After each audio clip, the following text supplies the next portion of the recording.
Se você está procurando uma placa de vídeo para jogar em Full HD, provavelmente você já olhou uma dessas 4 placas. A RX 580, a 1650 Super, a GTX 1660 e a RX 5500 XT, tanto de 4 quanto de 8 GB.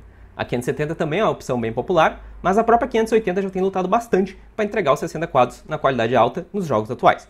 Na verdade, a gente precisou fazer um overclock bem forte nela para conseguir uma performance mais em linha com as placas mais atuais. E os resultados foram bem interessantes, principalmente no consumo, que a gente vai cobrir daqui a pouco. Começando com a 1650 Super, nós estamos testando o modelo EX da Galaxy. E aqui tem uma surpresa bem agradável. Diferente da 1650 normal, a Super usa o chip TU-116, que é o mesmo chip da 1660, porém com alguns cores e controladores de memória desabilitados. São 1280 CUDA cores, mais de 40% em relação à 1650 normal, e é claro que para os cores funcionarem direito, nós também precisamos de mais banda de memória. E para isso, recebemos 4 GB de memória GDDR6 na frequência de 12.000 MHz, totalizando assim 192 GB por segundo de banda. O chip da arquitetura Turing é fabricado em 12 nanômetros e traz diversas melhorias em relação à geração anterior. Uma das mais interessantes é em relação às execuções simultâneas. Agora o agendador consegue executar tanto inteiros quanto instruções de ponto flutuante no mesmo ciclo. Além disso, também temos cores dedicados a 16 bits, o que significa que podemos trabalhar com valores menos precisos sem ocupar tanta memória. E talvez um dos pontos mais positivos para as placas da NVIDIA fica por conta de quem faz streaming. O NVENC traz uma qualidade excelente sem causar um impacto perceptível em performance. Segundo o Observatório de GPU no Twitter, o valor mais barato da 1650 Super nesse início de julho é de R$ 1.293,19. Passando para a concorrente direta da 1650 Super, a gente tem a RX 5500 XT. Ela está equipada com o chip Navi 14 e já em 7 nanômetros. Ela conta com 1408 Stream Processors e memória GDDR6 rodando a 14.000 MHz. Essa é a placa que marca a oferta mais de entrada na arquitetura RDNA, onde a AMD fez o marco histórico saindo do bom e velho GCN. E junto com o RDNA vieram frequências mais altas. O boost clock dessa placa fica em 1845 MHz. O modelo que estamos usando é o da Sapphire Pulse. Testamos tanto o modelo de 4 GB quanto de 8 GB.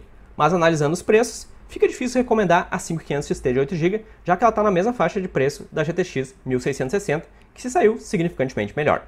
E falando da 1660, estamos trazendo o modelo OC da PCIe para o comparativo. Já fizemos uma análise mais detalhada dessa placa lá em março, quando ela estava custando na faixa de R$1.000.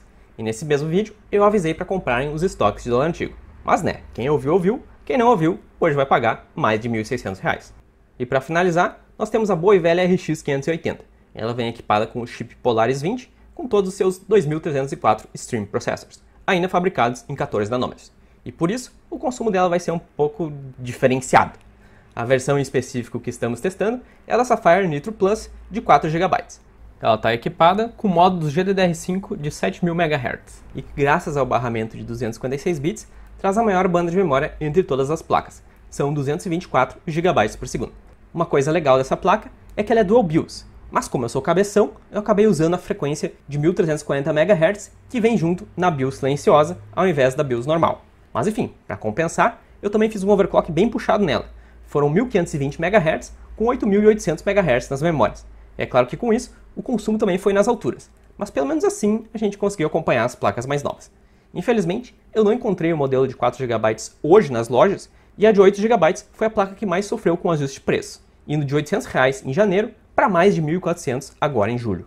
Vamos começar os testes olhando para o Shadow of the Tomb Raider, que é o game que apresenta o maior consumo nos nossos testes de placa de vídeo. Rodamos ele em Full HD com um set gráfico no alto. Nessas configurações, a RX 580 lutou bastante, mas não conseguiu segurar os 60 frames por segundo. Depois dela, veio a 1650 Super, que conseguiu manter os 60 quadros, mas com algumas pequenas oscilações no frame time. A 5500 XT de 8 GB ficou um pouco acima da 1650 Super, mas significantemente atrás da 1660 normal, que ficou bem à frente das outras duas. Com aquele overclockzão, a 580 passou a segurar os 60 quadros, mas não foi o suficiente para passar a 1650 Super também com overclock. Por sinal, a mesma 1650 Super ficou um pouquinho à frente da 5500 XT de 8 GB, mas praticamente na margem de erro. Já a 1660, que em estoque liderava por uma boa margem, apresentou uma margem maior ainda com overclock, colocando ela num patamar acima das outras placas. Em relação ao consumo, fizemos uma média durante todo o benchmark do Shadow of the Tomb Raider, que tem uma duração de um pouco menos de 3 minutos. Com a ferramenta da PowerNetics consegue coletar em torno de 8 samples por segundo, a gente acabou com quase 1.400 pontos de coleta por placa, o que nos trouxe esse gráfico bem interessante. Já de cara, dá pra ver que o consumo da RX 580 é bem elevado em relação às placas mais novas, especialmente com overclock. Ele chega a ser mais que o dobro que a GTX 1650 Super e quase o dobro das outras placas. Fazendo uma média de consumo durante esse período de teste, conseguimos colocar essa informação num gráfico de barras. E aí, dá para juntar com a média de FPS, tudo no mesmo lugar. A gente só vai precisar ter um pouco de cuidado na hora de interpretar, porque o consumo maior é pior e no FPS o maior é melhor. Eu até arrisquei inventar uma nova métrica com esses dois parâmetros. Eu chamei ela de FPS por watt. E aqui, quanto maior melhor.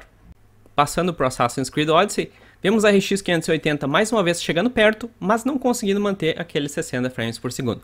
A 1650 Super não teve problemas para fazer isso, apesar de ter mostrado um pouco de variação no frame time. A 5500 XT também conseguiu 60 FPS, mas apresentou uma oscilação um pouco maior ainda que a 1650 Super. Com overclock, a 1650 Super fica com performance semelhante à 1660 em estoque, e a nossa 580 com performance de 590 consegue chegar na 1650 Super em estoque.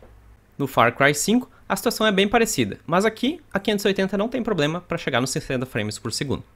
Agora no Red Dead Redemption 2, a situação foi bem diferente de todos os outros jogos. Aqui foi o único jogo que a 580 conseguiu entregar o mesmo nível de performance das outras placas. E não só isso, com o nosso overclock boladão, ele conseguiu inclusive superar a 1660. Agora dá para entender por que o Xbox One X consegue rodar esse jogo em 4K. O nível de otimização em cima da Polaris é muito grande.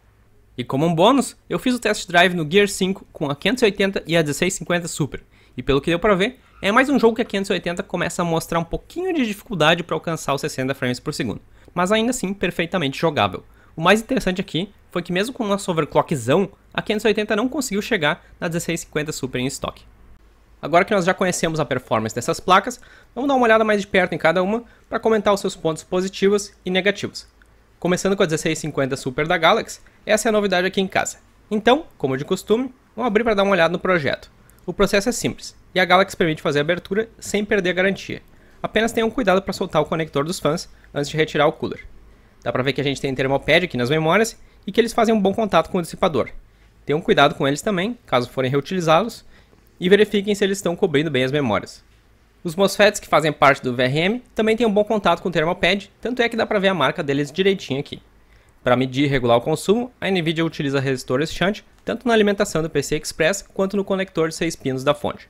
O VRM do chip gráfico é de 3 fases e ele tem um design bem simples, com 3 indutores e 3 MOSFETs por fase, sendo 2 de baixa e 1 de alta, o que é bem comum nesse tipo de placa. O controlador aqui é o UP9509. E esse projeto, apesar de ser bem simples, se mostrou bastante adequado quando a gente mediu com a câmera térmica SICK Thermal. A temperatura máxima registrada foi de 49 graus, e essa captura foi feita na quinta passada consecutiva do bench do Shadow of the Tomb Raider. A temperatura ambiente no momento do teste era na casa de 16 graus. Já em relação ao ruído, eu não tenho equipamento para medir isso com precisão, mas posso dar minha opinião e eu achei a placa bem silenciosa. Então, em relação a esse modelo em específico que testamos, o EX 1ClickOC da Galaxy, levantamos como positivo a garantia da Galaxy, que é de 3 anos se você registrar a placa e 2 anos se não registrar, o fato de poder abrir a placa para trocar a pasta térmica para limpar sem perder a garantia, a performance térmica, que a gente achou bem decente, tanto a do VRM como a do chip gráfico. Mesmo usando o fan em 70% durante o overclock, a placa ficou em torno de 50 altos, 60 graus baixos, foi bem decente. E por falar nisso, a gente também achou a placa bem silenciosa. Até mesmo com o fan manualmente 70%, eu achei bem tranquilo. E o que a gente não gostou foi que a placa não tem ajuste no Power Limit. Se tivesse esse ajuste, provavelmente a gente teria conseguido fazer um overclock melhor ainda. Já em relação à 1650 Super de modo geral, podemos dizer que, apesar de ser uma placa mais de entrada, ela tem performance suficiente para jogar bem em Full HD, tanto que ela foi capaz de entregar os 60 FPS na qualidade alta em todos os jogos que a gente testou. Ela tem as melhorias da arquitetura Turing, como o caso da execução concorrente de INT e FP, que é uma tendência nos jogos mais novos, bem como o Variable Rate Shading. Ela tem um NVENC, que é muito bom, principalmente para quem faz streaming, e finalmente ela tem um consumo muito baixo. Essa é a placa com menor consumo entre todas que testamos. Já os pontos negativos são que ela tem 4 GB de VRAM, que apesar de garantir a qualidade alta em todos os jogos que testamos, pode ser insuficiente para Ultra e outros jogos no futuro, e também o fato da linha GTX da NVIDIA não ter o DLSS e nem o Ray Tracing. Em relação à concorrente direta, a 5500 XT, como positivo a gente achou que ela também tem uma performance boa para 60 FPS em Full HD, batendo a 580 e consumindo muito menos.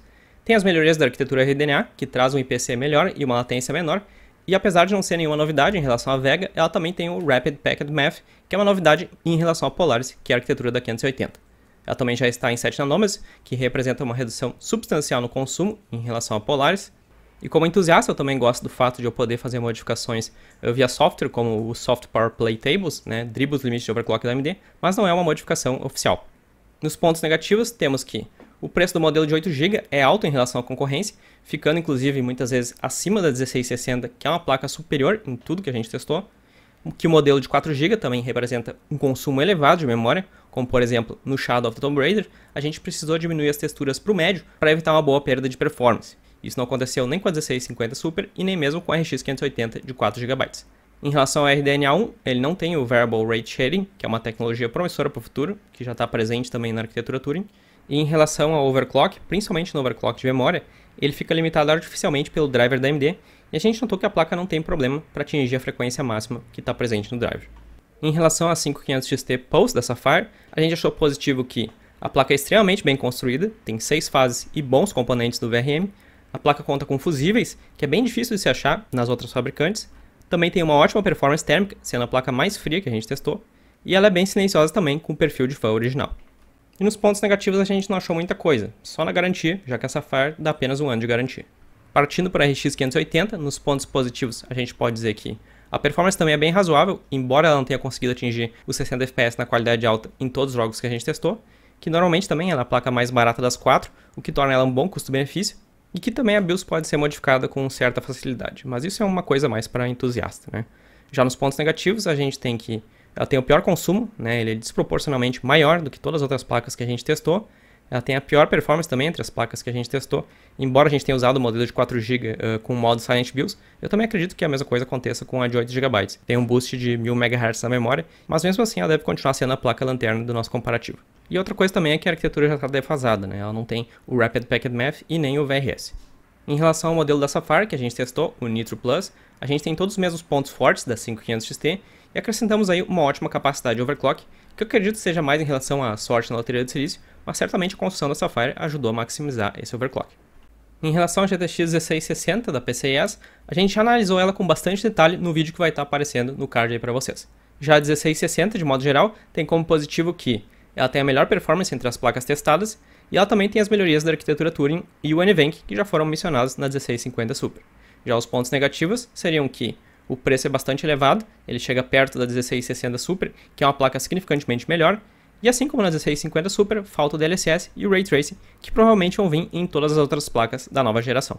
Então, eu acho que agora vocês já têm informação suficiente para chegar à conclusão de qual dessas placas é melhor para vocês. Se perguntarem a nossa opinião, a gente julga que, se for comprar novo, a 1650 Super é a opção com melhor custo-benefício, principalmente se você for fazer streaming. Agora, se considerar placas usadas ou importar do AliExpress, a RX 580 sem dúvida tem o melhor custo-benefício, principalmente o modelo de 4 GB. Se você não for fazer streaming ou gosta de overclock e fuçar bastante, a 5500 XT é uma alternativa bem interessante, já que ela suporta os Power Play Tables, que inclusive eu estou esperando aqueles 1000 likes lá naquele vídeo para fazer um vídeo dedicado a isso. Já o modelo de 8 GB eu não recomendo, porque a 1660 tem um preço bem semelhante e faz tudo o que ela faz e faz melhor. E a 1660 era uma placa muito boa quando custava na faixa de R$1.000 lá em março, que foi quando eu analisei ela pela primeira vez e ainda existiam estoques de dólar velho. Hoje eu não pegaria ela, porque com R$200 a mais a gente tem a 1660 Super, que tem um desempenho significantemente melhor. Para curtir mais maluquice do Casual Gamers, entra lá no Twitch e segue a gente, Casual Gamers Brasil. A cada novo seguidor, um Xbox pega fogo. E para acompanhar os nossos testes na íntegra, já editados, sigam também o nosso canal aqui no YouTube, Casual Game Test e Benchmark. Se vocês curtiram o vídeo e querem ver mais vídeos assim, inscreva-se no canal, toquem o sino e cliquem naquele like. Se acharam uma bosta, mandem ver no dislike, xinguem nos comentários e vão reclamar no Twitter. Para quem quiser ajudar o canal e ganhar acesso a conteúdo exclusivo, grupo de WhatsApp e outras coisas maneiras, torne-se um membro e contribua com o nosso trabalho. Valeu pessoal, até a próxima!